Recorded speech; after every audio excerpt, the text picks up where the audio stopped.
కాబట్టి శివుడు అన్నాడు గౌతమ మహర్షితో, అరుణాచలమునందు ప్రదక్షిణము గొప్పది. అరుణాచల ప్రవేశమునకు ముందు, అరుణాచల ప్రవేశము తరువాత అని జీవుడికి విభాగం చేస్తారు. అసలు వీడు ఎప్పుడైనా అరుణాచలం వెళ్ళాడా చూస్తారు. అరుణాచలం వెళ్ళాడు, ఆ జీవుడి స్థాయి వేరు. అరుణాచలం వెళ్ళలేదు, ఆ జీవుడి స్థాయి వేరు. ఇప్పుడు అరుణాచల ప్రవేశం చేశాడు, గిరి ప్రదక్షిణం చెయ్యాలి, ఆ గిరికి ప్రదక్షిణం చెయ్యాలి తాను. ఆ కొండకి ప్రదక్షిణం అంటే శివుడికి ప్రదక్షిణమే. ప్రదక్షిణం అన్న మాటకు అర్థం మీరు బాగా గుర్తుపెట్టుకోవాలి. ఏ బిందువు దగ్గర మీరు బయలుదేరారో తిరిగి ఆ బిందువు దగ్గరికి వచ్చేయాలి. కుడి చేతి వైపుకి మీకు కొండ ఉండాలి, ఉండేటట్టుగా తిరిగి రావాలి. అలా తిరిగి వస్తే దానికి ప్రదక్షిణం అని పేరు. ఆయన అన్నాడు, కలియుగంలో ఈ అరుణాచల పర్వతం చుట్టూ ఎవరు ప్రదక్షిణం చేస్తారో వాళ్ళందరికీ కూడా 100 అశ్వమేధములు 100 వాజపేయములు చేసిన ఫలితం వేస్తారు. అశ్వమేధయాగం అసలు నిజానికి కలియుగంలో లేదు. కలియుగంలో అశ్వమేధయాగం సంకల్పం చెయ్యడానికి అధికారం లేదు, చెయ్యకూడదు. ఎందుకంటే నిషేధింపబడింది. అశ్వమేధయాగంతో సమానమైనటువంటిది ఒకటి ఉంది, అది చేస్తే అశ్వమేధయాగ ఫలితం ఇచ్చేస్తారు. వాడు అశ్వమేధయాగం చేశాడు అని ఫలితం ఇస్తారు. ఏదది? అనాథ ప్రేత సంస్కారం. అనాథ ప్రేతానికి సంస్కారం చేస్తే వాడు అశ్వమేధయాగం చేశాడు అని ఫలితం వేస్తారు. 100 అశ్వమేధయాగముల యొక్క ఫలితాన్ని గిరి ప్రదక్షిణం చేసిన వాళ్ళకి వేస్తానన్నాడు. 100 వాజపేయములు చేసినటువంటి ఫలితాన్ని గిరి ప్రదక్షిణం చేసిన వాళ్ళకి వేస్తానన్నాడు. అంటే దాని ఉద్దేశ్యం, అసలు అరుణాచలం అనేటటువంటి క్షేత్రం ఒకటి ఉంది, దానికి ఇంత ప్రాశస్త్యం ఉన్నది, పరమశివుని యొక్క పరిపూర్ణమైన అనుగ్రహం ఉన్నది. అక్కడికి వెళ్ళాలనేటటువంటి కోరిక పుట్టడం జరగదు. ఎందుకని? అసలు కొన్ని కోట్ల జన్మలెత్తితే తప్ప అరుణాచల పర్వతం గురించి తెలుసుకోడు. అరుణాచల వైభవం అన్న మాట వినడు. కాబట్టి పక్కన పెట్టేయి. విన్నాడు, అది మనసులో హత్తుకుని అరుణాచలంలోకి ప్రవేశిస్తానన్న మాట అన్నాడు పో, అహంకారం వదల్లేడు. ఏదో ఒకటి వెంట పెట్టుకుంటాడు. వెంట పెట్టుకుని నేనింత వాణ్ణని డాంబికానికి పోయాడా ఆయన లోపలికి రానివ్వడు. అహంకార పరిత్యాగం చేశాడా లోపలికి రాణిస్తాడు. అందుకే అరుణాచలంలోకి వెళ్ళాడు అంటే వాడికి ఏదో అధికారం ఉంది, పరమేశ్వరానుగ్రహాన్ని పొంది ఉన్నాడని గుర్తు. అందుకే లోపలికి రానివ్వరు. అటువంటి క్షేత్రాల్లో పరమ ప్రఖ్యాతమైన క్షేత్రములు అరుణాచలము, కాశీపట్టణము, ఇవన్నీ. ఎందుకని? అగస్త్య మహర్షి స్కాంద పురాణంలోనే కుమార సంహితలో చెప్తారు, ఎన్నో క్షేత్రాలకి వెళ్ళి నమస్కారం చేసినటువంటి పుణ్యము పరిపాఠమైతే కాశీపట్టణంలోకి రావడానికి అర్హత వస్తుంది. అసలు అన్ని క్షేత్రాలకి జీవుడు ఎప్పటి నుంచో వెడుతుంటే ఆ ఫలితం ఉంటే తప్ప కాశీలోకి వెళ్ళలేడు. కుదరదు, అవతలపమ్మన్నారు. ఇక అరుణాచలం తత్తుల్యం, అంత గొప్పది. అరుణాచల ప్రవేశము అంత తేలికైన విషయం కాదు. అలా ఆర్తి కలిగిన వాళ్ళకి చిన్న చిన్న విషయాల దగ్గర నుంచి పెద్ద పెద్ద విషయాల వరకు ఆయన అనుగ్రహించాడు ఆ ప్రదక్షిణ తత్వంలో. అందుకే కామ్యమునందు కూడా మీకు ప్రత్యేకంగా కోరి ప్రదక్షిణం చెయ్యక్కర్లేదు. ఆదివారం నాడు ప్రదక్షిణం చేశాడనుకోండి, ఆదివారం నాడు ప్రదక్షిణం చేసి వచ్చేస్తే సూర్యమండలాన్ని భేదిస్తాడు జీవుడు. శరీరం పడిపోయిన తర్వాత శరీర పతనానంతరము సూర్యమండలాన్ని ఛేదించి కైలాసంలో శివలోకానికి వెళ్ళి శివ సాన్నిధ్యమును పొందుతాడు. ఒక సోమవారం నాడు ప్రదక్షిణం చేశాడనుకోండి, జరామృత్యువులను దాటతాడు. జరామృత్యువు అంటే వృద్ధాప్యము, మృత్యువు. ఇవి ఒక చిత్రమైనటువంటి విషయం. చాలా మంది త్రిదళం త్రిగుణాకారం త్రినేత్రంచ త్రియాయుధం అంటుంటారు, కానీ అలా లేదు. అసలు యథార్థ పాఠం త్రియాయుషం అనుంది. త్రియాయుషం ఏకబిల్వం శివార్పణం. త్రియాయుషం అంటే 3 రకములైన ఆయుర్దాయాల్ని కోరుతారు. నేను వృద్ధాప్యాన్ని చూడాలని నేను కోరుకోవాలి. బాల్యము, కౌమారము, యవ్వనము దాటి నేను వార్ధక్యాన్ని చూడాలి అని అడగాలి. ఎందుకో తెలుసా? వార్ధక్యాన్ని చూడలేదు అంటే అపమృత్యువు. నా మనవల్ని ఎలా చూస్తాను? నా మనవల్ని చూసేశాను అనుకోండి, నేను నా రెండో తరాన్ని చూసేశాను.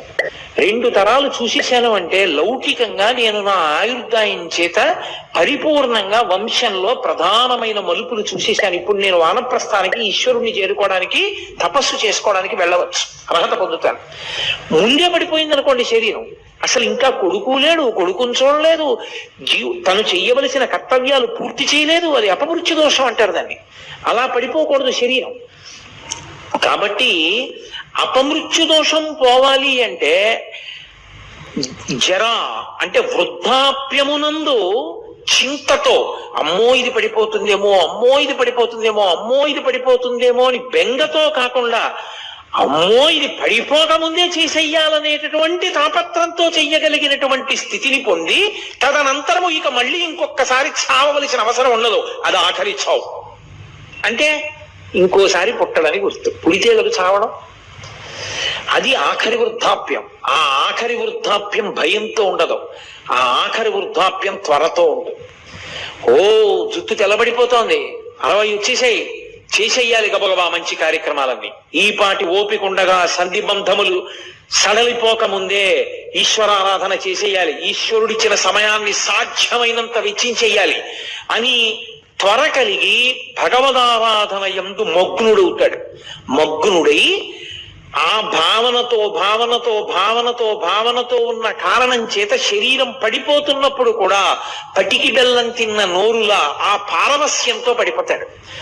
పడిపోయిన కారణం చేత భగవంతుని యొక్క స్మరణలతోనే వెళ్ళిపోయాడు కాబట్టి ఇక మళ్ళీ రాడు కాబట్టి ఇక ఇంకొకసారి చావడు, ఇంకొకసారి పుట్టుక లేదు, ఇంకొకసారి మరణము లేదు. అందుకని జరామరణములను దాటాలి అంటే సోమవారం నాడు ప్రదక్షిణం చేయాలి. నువ్వు వేరే ఏమీ అడగక్కర్లేదు. ఏ రోజు ప్రదక్షిణం చేసినా ఫలితమే. ఈ కాలమా ఆ కాలమా అలా ఏం లేదు. మంగళవారం నాడు ప్రదక్షిణం చేస్తే సార్వభౌమత్వము. అయితే నేను ఇక్కడ మీకు ఒక మాట చెప్పవలసి ఉంటుంది. స్వయంగా భగవాన్ రమణులే చెప్పిన మాట.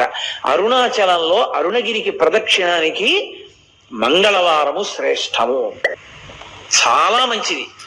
మంగళవారం నాడు గిరి ప్రదక్షిణం చేస్తే ఎందుకో తెలుసా? అది అగ్ని కొండ, పావకి సుబ్రహ్మణ్య తత్వం, అది సుబ్రహ్మణ్య క్షేత్రం, శివానుగ్రహం. అక్కడ మంగళవారం నాడు ఉదయం కుజహోర ఉంటుంది. కుజుని యొక్క శక్తిని తగ్గించగలిగిన వాడు సుబ్రహ్మణ్యుడు. మంగళవారం సుబ్రహ్మణ్యానుగ్రహాన్ని ప్రోధి చేస్తుంది. అందుకే మంగళవారం నాడు ప్రదక్షిణం చాలా గొప్పది. సూరి నాగమ్మ గారు ప్రతి మంగళవారం గిరి ప్రదక్షిణానికి వెళ్ళారు. అప్పుడు మంగళవారం నాడు ప్రదక్షిణం చేసిన వాడు సార్వభౌముడవుతాడు. సార్వభౌముడవుతాడు అన్న మాటకు అర్థం చక్రవర్తి అంటే రాజ్య పరిపాలనే అని అనుకోక్కర్లేదు. భక్తి సార్వభౌముడు కావచ్చు, వైరాగ్య సార్వభౌముడు కావచ్చు, జ్ఞాన సార్వభౌముడు కావచ్చు. కాబట్టి మంగళవారం నాటి ప్రదక్షిణం సార్వభౌమత్వాన్ని ఇస్తుంది.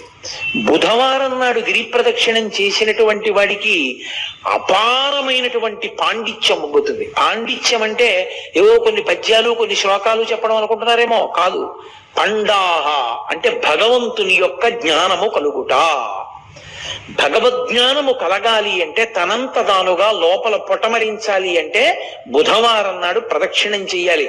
గురువారం నాడు నియమంగా అరుణాచలానికి ప్రదక్షిణం చేసిన వాడు లోక గురువు అవుతాడు, అంటే జగద్గురు స్థానాన్ని పొందుతాడు, అంతటి మహానుభావుడు అవుతాడు. అంటే బహుశః లోకం కోసం పుట్టిన కారణ జన్ముడే తప్ప కర్మ అనుభవించడానికి పుట్టిన జన్మ కాదది. అటువంటి స్థితిని పొందుతాడు. శంకర భగవత్పాదులు, ఒక చంద్రశేఖరేంద్ర సరస్వతి మహాస్వామి వారు, ఒక చంద్రశేఖర భారతీ మహాస్వామి వారు, నృసింహ భారతీ మహాస్వామి వారు, వీళ్ళందరినీ జగద్గురువులు అంటారు. ఆ జగద్గురు స్థానాన్ని అలంకరిస్తాడు. అది గురువారం నాడు జరిగేటటువంటి. ఇక శుక్రవారం నాడు అపార సంపత్తి, ఇహమునందు విశేషమైనటువంటి ఐశ్వర్యాన్ని పొంది అంత్యమునందు విష్ణుపథాన్ని పొందుతాడు. విష్ణుపథం అంటే వైకుంఠం, వైకుంఠాన్ని పొందుతాడు. అది శుక్రవార ప్రదక్షిణ. శుక్రవార ప్రదక్షిణంలో సంపత్తి అన్న మాట నేను వాడినప్పుడు ఎంత డబ్బు వస్తుందండి అని నన్ను అడక్కండి.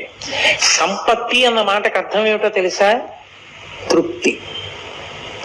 నాకున్న దాంతో నేను తృప్తిగా ఉండడమే ఐశ్వర్యం. ఐశ్వర్యము అన్న మాటకు అర్థం ఏవో ఉంటే సంతోషం అయితే నీ జన్మలో సంతోషం అన్న మాటకు అర్థమే ఉండదు. ఎన్ని తెచ్చి నీ దగ్గర పెట్టినా నీకు ఇంకా లేనిదోటి ఉంది. నీకు ఏది ఉందో దాన్ని చూసుకుని మురిసిపోవడం నీకు అలవాటైతే నిన్ను మించిన ఐశ్వర్యవంతుడు ప్రపంచంలో లేడు. కౌపీనవంత కలు భాగ్యవంత అంటారు శంకరాచార్యుల వారు. గోచీ పెట్టుకున్న వాడంత ఐశ్వర్యవంతుడు ఎక్కడున్నాడన్నారు. అన్నీ వదిలి చాలని వాడు సంతోషంగా గోచీ పెట్టుకు తిరుగుతున్నాడు. ఇన్ని పట్టు పీతాంబరాలు కట్టుకున్నా ఏదో లేదని వీడు ఏడుస్తూనే ఉన్నాడు. అందుకే చక్రవర్తులు కూడా అన్నీ విడిచిపెట్టిన ఋషుల ఆశ్రమానికి వెళ్ళి కూర్చుని శాంతి పొందేవారు. వాళ్ళు అన్ని విడిచిపెట్టి శాంతి పొందారు. అన్ని ఉండి అశాంతిలో వీడుంటాడు. శాంతి ఐశ్వర్యం. అందుకే మనకి సనాతన ధర్మంలో ఏం చేసినా ఓం శాంతి శాంతి శాంతి అని పూర్తి చేస్తారు.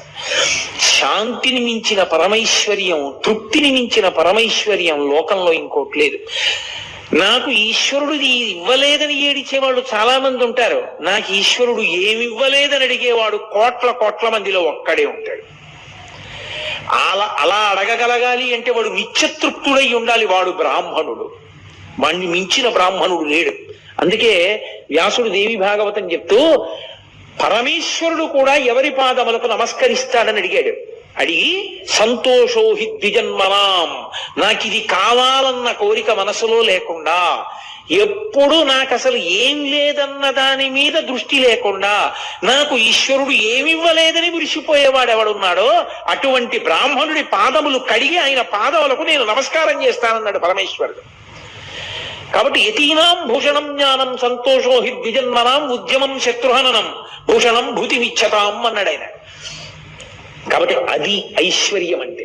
కాబట్టి ఇహమునందు సంపత్తి, విష్ణు పథమునందు స్థానము. శుక్రవారం నాడు ఆ గిరికి ప్రదక్షిణం.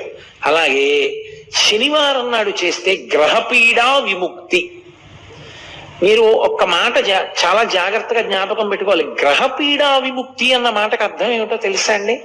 ఆ గ్రహం మిమ్మల్ని బాధించడం మానేస్తుంది అని కాదు. మరి ఇంకెందుకండి గ్రహపీడా విముక్తి అని మీరు నన్ను అడగచ్చు. గ్రహములకు ఈశ్వరత్వము లేదు.